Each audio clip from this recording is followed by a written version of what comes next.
Is all the hype around Wuthering Waves justified? Will the game succeed or will it flop? These are just some thoughts that I've been having over the past couple of weeks. But joining me on this video is Life from Life Lessons. Let's get it.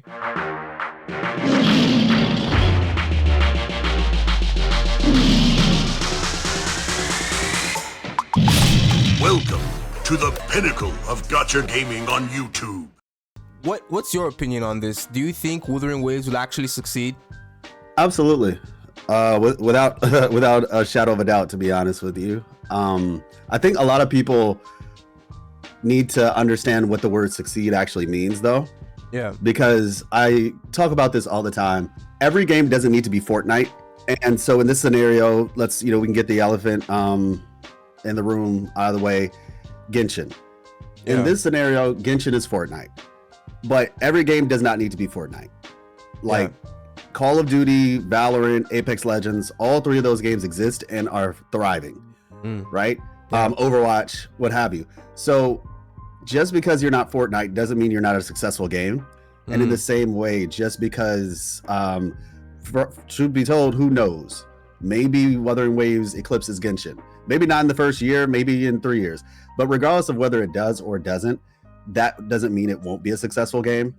But I'm sure that's not all that people are wondering. People are wondering, will it compete? Because that's the real question, right? Will it compete with Genshin? My personal opinion, yes. And this is the reason why. You cannot name one singular thing outside of a teapot, which I'm pretty sure Wuthering Waves will eventually have, considering that it's a competitor. I mean, its predecessor, Punch the Great Raven, has a dorm system. There's not a single thing that Genshin has that Wuthering Waves does not have. In fact, Wuthering Waves has more. Yeah. Like, if you were just like to stack up a list of all the features, both will have events, both will have open world, both will have story, both will have like really interesting characters. Obviously, that's subjective, but regardless, it still has it. But then you can stack on top of that, Wuthering Waves has the ecosystem. Yeah. Genshin has nothing like that. Wuthering Waves has a more in-depth combat system, like parrying. And in truth, it's not even like the game. A lot of people are scared because they think the game is going to be like too difficult or something like that. At the start, it's really not. Like it's really not that difficult. It eases you in. My wife I literally let my wife play it, and she plays games like The Sims and Stardew Valley. And even she was able to get a handle on it. So yeah, it's like I said, I think it's going to succeed. Yeah. To what degree we'll have to see, but I mean, if for those who are watching when this video came out, we're about to hit 30 million pre-registrations, which is more than Genshin had at launch.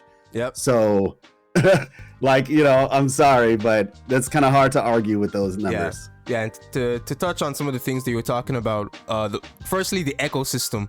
Like, the ecosystem is so unique. Like, I made a video talking about that, and I don't know, like, you can actually farm that. There's no like restriction on your farming. So you can just farm. You can farm with your friends with the co-op systems and stuff. So you can just hop in a call with your friends.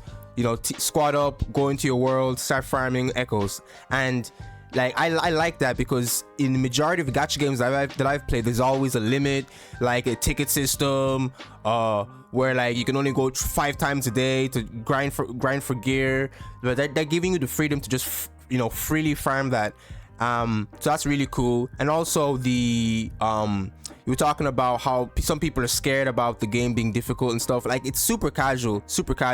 Like, they've even come out and said they want to have a perfect balance of being casual for the casual players and also have some hardcore for the hardcore. Like, we've got those bosses that you can fight that are really difficult for people that you don't have to do. Right, you don't have to do them, but they're incredibly difficult for people who have that hardcore desire. Yeah. I don't know if you've experienced this in your comment section, but I feel like there is some tribalism going on right now in the space. Like, some people, I think THEONE said it perfectly. He said it's called price fallacy. I think that's the term, guys. Sunken cost fallacy. Yeah, that's it. Sunken cost fallacy. That's it. Thanks. So pretty much, people have spent thousands of dollars on Genshin Impact, or and hours. Yeah, on all these types of games, and they see another game that could potentially, do something. It could potentially do something. Am I saying it will reach the peak of Genshin? No, I can't say that for a fact. But is it aiming to compete with Genshin? Yes, that's a fact. So people are seeing this and they're like, they feel, this bit of sense of tribalism that they have to protect their game for some reason, and they just start, downplaying every other game. In terms of what you were saying about the whole sunken cost fallacy, and why do people do this, right? Mm-hmm. Well, yeah, obviously, they make that decision, but there's a cause behind the cause, if you know what I mean. Mm. So sunken cost fallacy is a part of it, where it's like I put all this time and effort in it, and so I feel like I have to justify the time and cost. And we do this in, we're all guilty of this to some degree, I'm sure, but it seems to be a little bit more, I guess you could say, with those who act in that way, because like I said, they go as far as to mass downvote and review bomb. Yeah. They did that with Wuthering Waves. You see trolls now mind you, in a lot of ways, that's kind of a sign of progress. Yep. Because you wouldn't have trolls if you weren't popular. Exactly. Yeah, so they must feel threatened or something. Yeah. 100%. Exactly. And so the cause behind the cause in this scenario is projection. Yeah. That's what they're doing. Basically, and for those who don't understand the exact definition of projection, it's basically like an unconscious discomfort that leads people to attribute, that's why we use the word project, feelings or impulses to someone or something, rather to avoid confronting them, basically. In essence, because they have some inner turmoil, i.e. sunken cost fallacy, i.e. maybe I made the wrong decision, i.e. I put all this time and effort into this thing, and now this thing isn't going to be the thing that I thought it was going to be, which also means that you probably irresponsibly invested, to be fair with you, because you should never invest something that you don't plan to lose. Like, that's just like one of the number one rules of investing. Do not invest something that you don't plan to potentially lose. But clearly these people didn't do that, and so as a result they start projecting their feelings of tribalism, discomfort, and dissatisfaction onto other games and other people, saying, oh, this is bad, this is bad, this is bad. Even though, and I actually made a video about this called like Why Wuthering Waves Will Wuthering Waves Fail? And it basically goes over this kind of like a parable. And it basically, it's a conversation about, it's called The Cave, where there's people who have been living in a cave their whole life, and they think that the cave is the real world. This is a very short version, but they think the cave is the whole world. One person escapes from the cave, finds the real world, comes back and tells the people in the cave, hey, this isn't the real world. We've been lied to this whole time. And they are looking at him like he's crazy, because they're like, what are you going cuckoo? You're going insane? And he's like, no, trust me. Like this where we are right now, even though we've been here our whole lives, like this actually isn't the real world.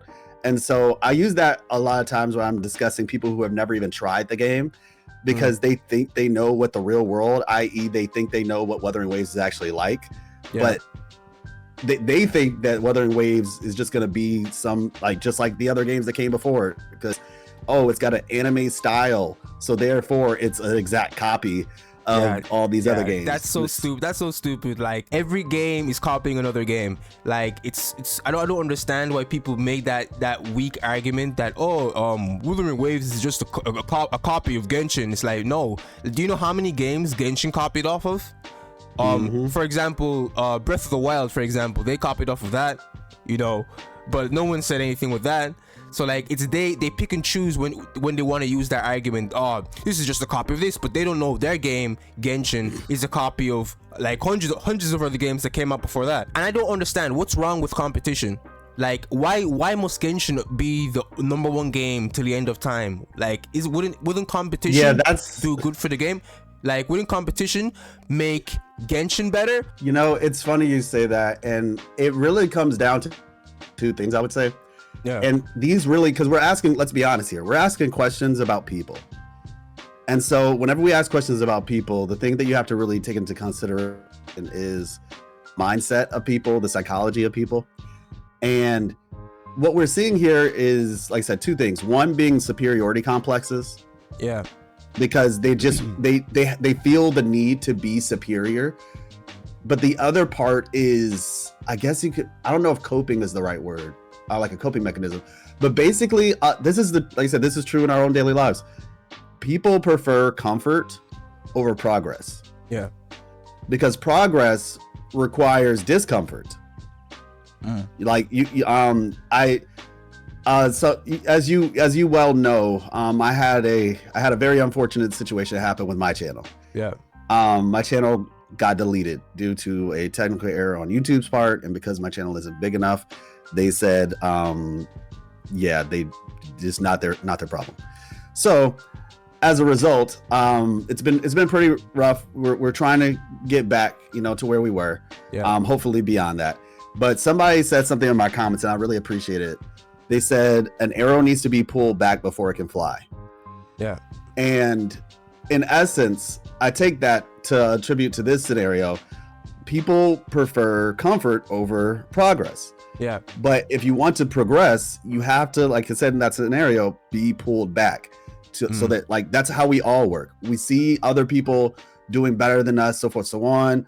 It creates healthy competition, and then as a result, we all get better. I think it's like rising tides lift all ships. And so essentially that's what would happen, but because people prefer comfort, yeah, and like I said, that superiority complex, the comfort that the superiority complex gives them, they decide, no, I don't want, my platform potentially being endangered, essentially. Yeah. With Wuthering Waves, the devs have openly made changes. Like I can't even list the amount of changes that they've made from the CBT1 to CBT2 to the game launch. There's so many changes. That's why it's even hard for me to sometimes to even make content for the pre-launch of the game, because so many things are changing. Like I made a team building video the other day, and I was doing research and stuff, and then I put in, I think it was something to do with the I can't remember. It was like they took it out from, I think it was CBT1 or CBT2, with the team building. Some of the concerto effect. Concerto effect. I think that's it. Video. Oh man, I saw that video. And I was gonna tell you about it. Yeah, that triggered me because I spent so long on that video, and then I forgot about that concerto effect thing, and I was like, oh man. So like, but it's good because they're changing so many things, even with the co-op. Like I did a video the other day on the co-op systems, and they're reducing the level requirements to start doing the co-op, because I think it was 30 or 25 or something, but they're reducing it down so people can experience it. Yeah, it was much like sooner. 14 or something now. It was pretty low. Yeah, I'm not sure, but they're making changes to that to make the level lower. So there's so many things, and they said with character kits and stuff, they're gonna change characters that were very bad that no one liked to play. Like I think they're buffing Ling Yang. So Ling Yang and Jian Shen and Kalkaro. Yeah. And to be fair, Jian Shen wasn't bad. Her kit was a little bit clunky in the sense that it really didn't feel like it was useful. Like the concepts were cool, but her shield took so long to build, and the amount of time it took to actually build the shield, you're basically losing DPS. And then on top of that, you can still get hit while building it. So it's like, it was cool ideas, but they needed to make a way to like either get it quicker or have a better payoff, because the risk to reward just wasn't in her favor. But I did want to say one thing though about the actually changing things, because a common rebuttal that people will have is, oh, well, it's just because the game hasn't come out yet, and so when the game comes out, and they have your money, then they won't do any more changes. And that's actually not, while yes, that's possible, it's not likely, just because we can take the example from their prior game, Punishing Grey Raven. Yeah, that community is a very satisfied community. Yeah, like one of the most satisfied communities I've ever seen in this space. Like they appreciate Kuro so much because Kuro listens. Even one thing that they've done that like I've never seen done in a gacha game. Now, mind you, I'm not like the most I don't play like all gacha games, mind you. Yeah. But in terms of like the big heavy hitting gacha games, they've actually introduced this system called Leap, which basically turns their older characters and gives them new abilities to make them competitive with the newer units. Interesting. That's a really cool system, because we all know with power creep. Power creep is a real thing. The first banner, they'll get you with the first banner, and then like 4 banners later, you know, the unit has been power creeped and is no longer useful. So that's actually really, really good. Like it's really prevalent in, like, for example, Honkai Star Rail, for example. Zila was the first banner. Everyone pulled for her, and now she's literally one of the most like not liked units. Everyone says she's trash because she's not really good end game right now. So that goes to show that they actually care. It's not just a money grab, because I know 100 games that would, like, they literally power creep. Let's say they release a broken unit, then the next week they release an even more broken unit to power creep that last unit. So like it's a thing. So that's why some people were scared at the start to pull for standard banner characters. And I thought that most people don't pull for standard banner characters, but like with what you said, that's actually really good, because, you know, it might encourage people to actually care about the standard cast of characters more than, you know, than they would have before that. Yeah. Now let me say, can I say something about the this game in particular though, when it comes to power creep? Yeah. One of the things that I think a lot of people don't take into consideration with this game in particular is the variety and depth of the combat system. This combat system operates in a way to where if you are somebody who's like really focused in terms of like wanting to get the most out of your characters and learning combos and learning, like, you know, ways to play them and things of that nature, there's a lot of opportunity, to so much so to the point where, as a I use this example all the time when I was streaming the CBT2. Just for anybody who's curious, I've streamed both betas, and so I'm relatively knowledgeable. Yeah. And so basically, one of the cool things you can do in this game is you can do a double plunge. And so what that means is, because this game has this tech where you can switch characters like at any point in the fight, if I were to jump in the air, now this mainly works when you're in a fight. If you're not in a fight, like, it doesn't work the same way.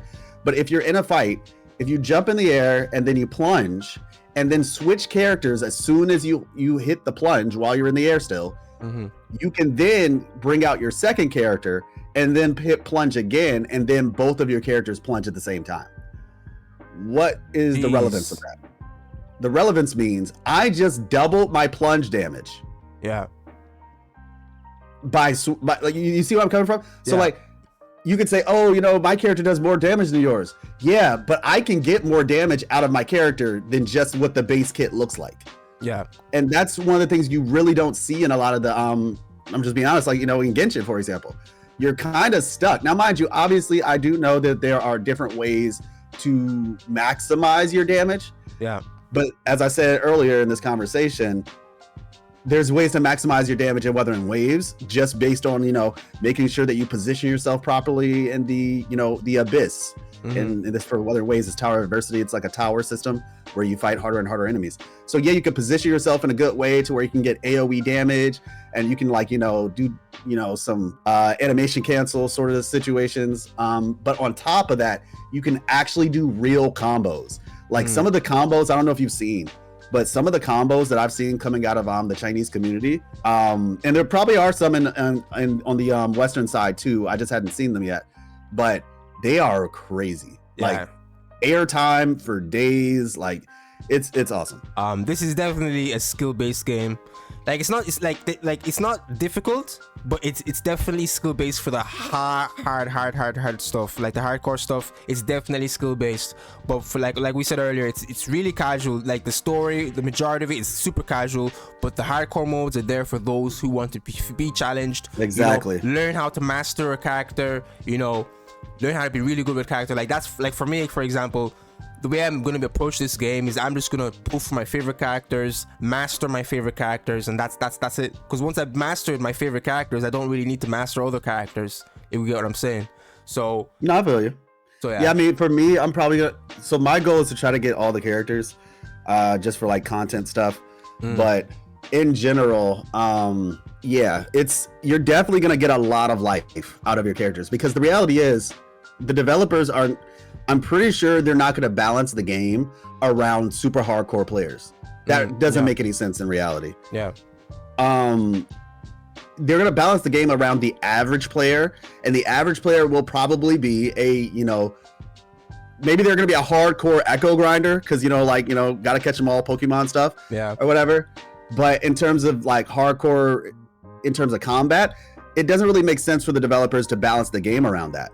So as a result, yeah, the new character might have higher base stats, but if you can't, I say this all the time, you cannot whale your way out of this game. If you cannot dodge, if you cannot time your parries properly, if you can't maximize the damage windows that you have, similar to like fighting games with combos, you're actually not gonna do better just because you have the more, premium or dupes, more shiny new character. It's gonna be really about skill. But the good thing is, for those who don't care as much about that part of the game, it won't affect you. So you'll be fine either way. To anybody who, I mean, if you've listened up to this point, I presume you are.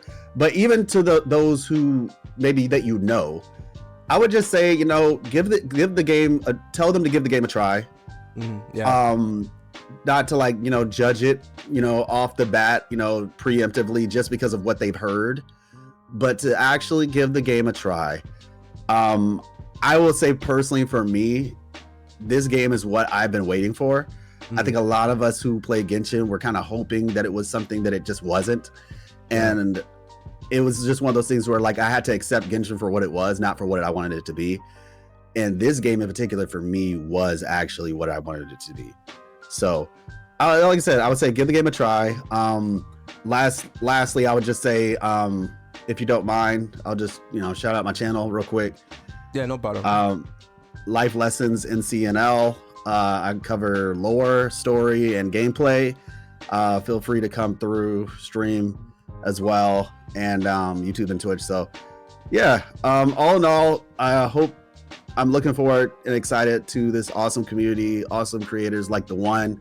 Thanks, man. Thank you for yeah, absolutely. Yeah, and like I said, if you guys are new, definitely make sure you drop a sub on his channel. And I think we're going to be creating a really awesome community. 100%. And exactly. And so I would just say that's something you all can look forward to. Like, I know there's some games where the communities feel very ostracized and lonely and so forth and so on. Yeah. I remember my first experience going into, just being honest, the Genshin community, and it was not good. Yeah. Like, it was just, I was brand new, and I was expecting to talk about how cool it was when Ningguang dropped the Jade Chamber on Osile and Zhongli dropping gems. Like, that's what I thought we were going to talk about.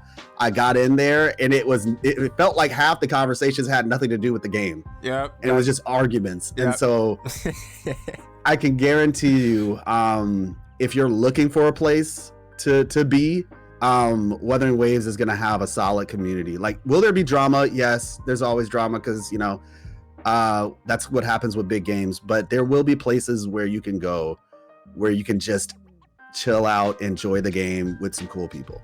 Appreciate that, man. So I'll link Life in the description of the video. Make sure you check him out. Get him to 1,000 subscribers, guys. Please. Yeah, get this man to 1,000 subs. Get him monetized. So yeah, that's all for today's video, guys. If you enjoyed, be sure to leave a like, subscribe, join us in the Discord, Lions Pride. So yeah, take care and peace, guys. Peace.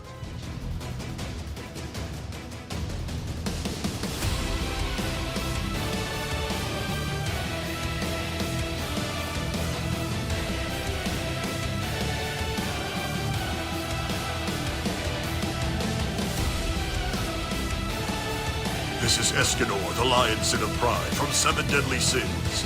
Thank you for watching the pinnacle of Gacha gaming on YouTube, THEONE.